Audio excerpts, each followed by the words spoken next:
We're here with Elizabeth May, leader of the Green Party of Canada. Thank you for joining us today. Well, thank you for having me. You've described democracy in Canada as being in crisis. What do you mean? There's several indicators by which, if you were looking at a patient and you were a doctor, you'd say, okay, I've got to check blood pressure, going to see how the heart rate's going, going to check cholesterol. If you take the approach to the health of Canadian democracy, you'd say, how's voter turnout? How's respect for our traditions? How's the parliamentary system working? And you'd conclude pretty quickly we're in crisis. Last election, 2008, only 59% of Canadians voted. 41% of Canadians, the largest voting bloc in the country, larger than the number who voted for any party, were the people who stayed home. And if you look at our institutions, 2 prorogations, shutting down Parliament twice since 2008 to avoid political embarrassment. It's very anti-democratic. What impact do you think the level of debate is having on people's willingness to engage with electoral politics in Canada? I think there's been a deliberate effort on the part of particularly the Conservatives to reduce, to put the level of discourse at as low as possible level. So heckling is actually organized in the House of Commons. I'm there often in question period, and I sometimes tune out of the question being asked to hear what's being heckled. And I'm quite certain, based on the fact that Conservative backbenchers actually heckle across the aisle lines that we later hear in Conservative attack ads. Not random, not just bad behavior, but deliberate use of rudeness and abuse and violating the rules of the House for political advantage to throw the other parties off their game and see how they react to different attack ad lines. And then they go in the attack ads. It's very interesting. So debasing the level of political discourse has the effect, as do attack ads, of turning voters off. And for a party like Harper's Conservatives, low voter turnout is to their advantage. But early signs from advanced polling numbers suggest turnout this election might be rebounding. How do you explain that? Well, it's too soon to tell whether it's just going to be that people decided, since it was a long weekend, that it might be easier to get the voting out of the way. Let's hope that the voter turnout at the advanced polls is really a reliable indicator of higher voter turnout on Election Day. If we do see a greater voter turnout, does that mean the electoral system doesn't need reforming?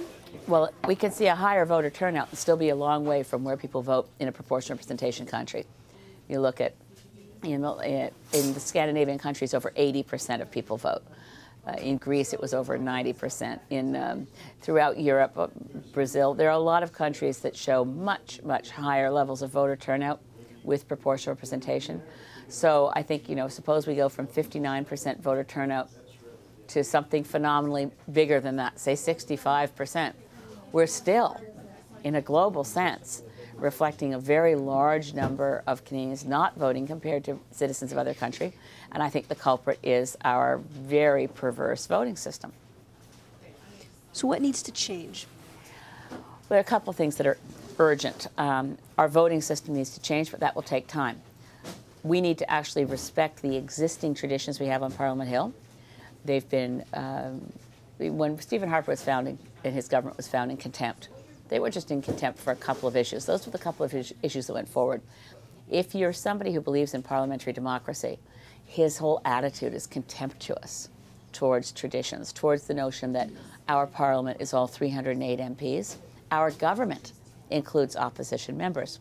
So his decisions to be on a constant warlike footing with all other parties and never to seek consensus, but to try to play electoral chicken with other leaders so he can get his way on things. This has been very, very unhealthy for democracy. We need to get back to our own traditions. I think the number one thing that we need to change will be accomplished by having Green MPs in the House of Commons, greater cooperation and insistence on following the rules, pushing back the powers of the PMO. No matter who's in that office, whether it's Jack Layton, Michael Ignatieff, or Stephen Harper, I wouldn't trust any of them with the kind of powers that have now been enshrined in the Prime Minister's office. We need to address that because it's anti-democratic. It's not part of our traditions. And so the changes are in two kinds. The legislative big reforms, such as proportional representation, and the more subtle changes that are really brought about by greater cooperation and respect in the dealings between and among MPs in the House. Assuming for a moment that you do win your riding here on Monday, how realistic is it to expect you as a single MP to foster more cooperation in the House? I think it's quite realistic. The first step, and I think I take this from, I don't know if you've read Malcolm Gladwell's book, The Tipping Point, but sometimes the things you choose where you can make real change that will infect the whole system in the sense of virtuous circles where you keep getting more benefit out of this one change.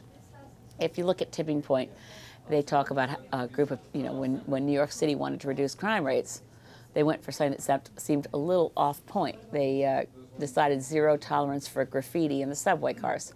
It's a good story, and you can read it to find out how that actually ended up reducing the crime rate. In the case of Parliament Hill, I think heckling in question period is my equivalent of the graffiti on the subway cars. If we got rid of heckling, I think you'd see automatically spillover effects to greater civility, more cooperation. So for me, zero tolerance for heckling is the place where I will make a stand. And even as one MP, but as leader of the Green Party, knowing what the rules are, I believe I can actually restore civility to question period. That will have a lot of very helpful knock-on effects in terms of promoting cooperation.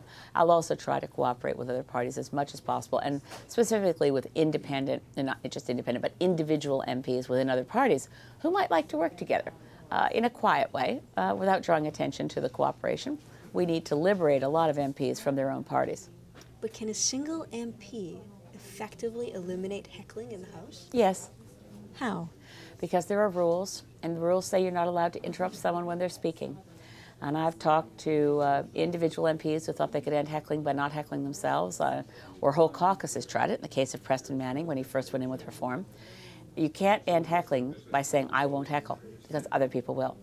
So you end heckling by saying, I will refuse to yell over the noise. I will refuse to ask my question if people are interrupting me, and I will call for the rules to be enforced. But will anybody in the House care if you refuse to ask your question? I think so. I don't care what the other MPs may not care, but Canadians from coast to coast watch TV, and they're going to see, and it may be covered as a news story if I continue on this track of zero tolerance for heckling. I think Canadians from coast to coast will contact their MPs and say, we want you to do what the leader of the Green Party is demanding. We do not want any more to watch this embarrassing spectacle of question period. We want to see respect restored.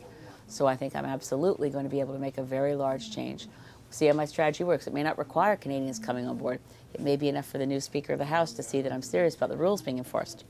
But since there are rules, and since they're being flagrantly violated on a daily basis, I think someone has to stand up and step up and insist on the rules being observed. Now, why should gays and lesbians in Canada care that the rules are not being observed? For a whole lot of reasons. One is that dysfunctional government is in no one's interest. The reason that Parliament is as distressing, the levels of incivility are so extreme, and the partisanship is running so high, is it's part of the larger game of the Harper Conservatives to control the proceedings of Parliament through hyper-partisanship. So, yes, the Greens have always been the most gay-friendly party out there. We know that. I hope you know that. But what does it mean when Parliament is dysfunctional? It means that Stephen Harper's Conservatives have been running what's essentially whatever policies they want to get through, they get them through. And they get them through by playing electoral chicken with the others. A moment ago, you described the Greens as the gay-friendliest party in Canada. Prove it. Well, we're the first party in Canada to advocate equal marriage, way ahead of the other parties. We're the only party that ever had an openly gay leader. Our policies in terms of changing the criminal code, respect in terms of Charter of Rights and Freedoms, additions to respect all LGBT rights. You can check EGAL in terms of their grading of parties. We have the most, as far as I know, maybe someone's tied us recently, but historically we've always had the most gay-friendly policies of any party. One component of your platform is a determination to keep the Canada Border Services Agency from censoring gay and lesbian materials crossing the border. Is that right? Yes. Why would the Green Party care about anti-censorship? Well, censorship is an affront to free speech.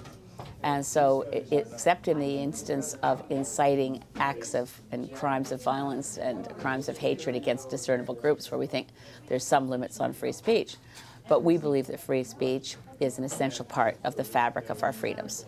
And when gays and lesbians and other communities are deprived of free speech, that diminishes democracy for all of us.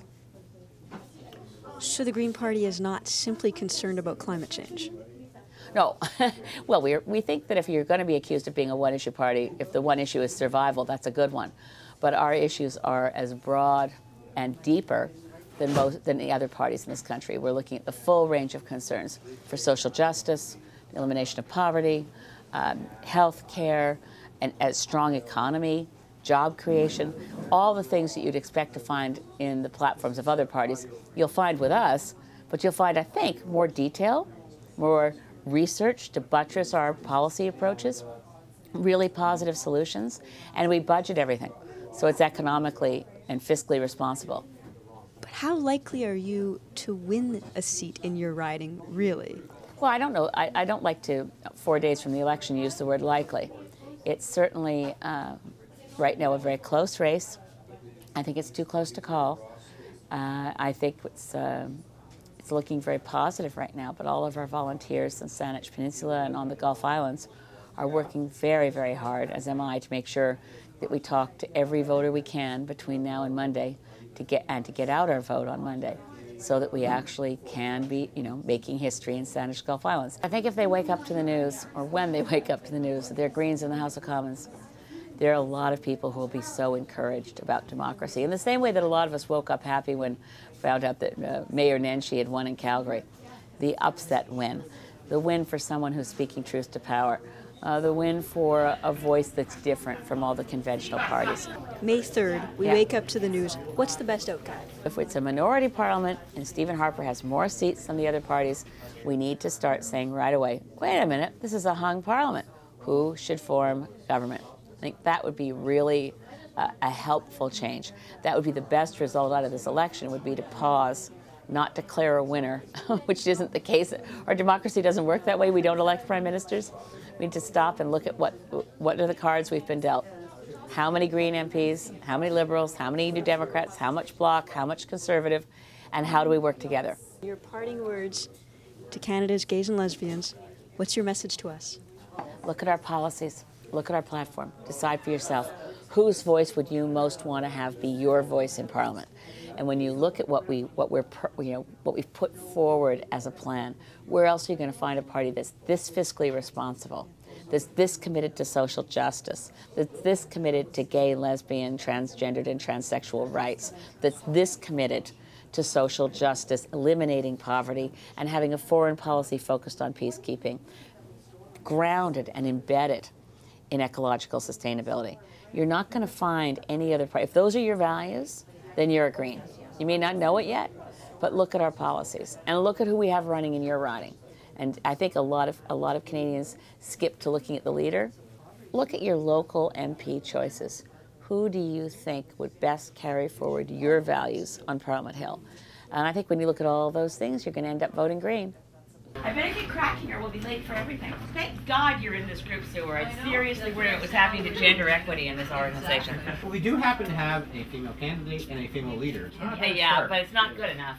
But listen, did you see this? This is so funny. This is from the Fredericton Greens. They sent me this. Oh, no way. Right? It's so funny. It's a long time ago.